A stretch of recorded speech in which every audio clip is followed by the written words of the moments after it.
Hello po, samahan niyo po akong magluto ng pachamba recipe ko sa hotdog. Una po, nagpainit ako ng mantika at naggisa po ako dito ng aking bawang. Sinundan ko po ng sibuyas na hiniwa-hiwa ng pabilog. So, hintayin lang po natin mag-translucent yung sibuyas at lumabas na po ang aroma ng ating mga aromatics. Then, sunod na po natin, naghiwa po ako ng 7 pieces na jumbo cheese dog. Yan. Gisa-gisahin lang po natin yung ating hotdog dyan. Takpan para maluto ang ating hotdogs. So, nilalagyan ko po yan ng ketchup.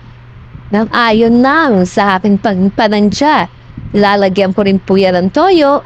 Gamit din po ang tansya meter. Tansya-tansya nga lang, sabi nga.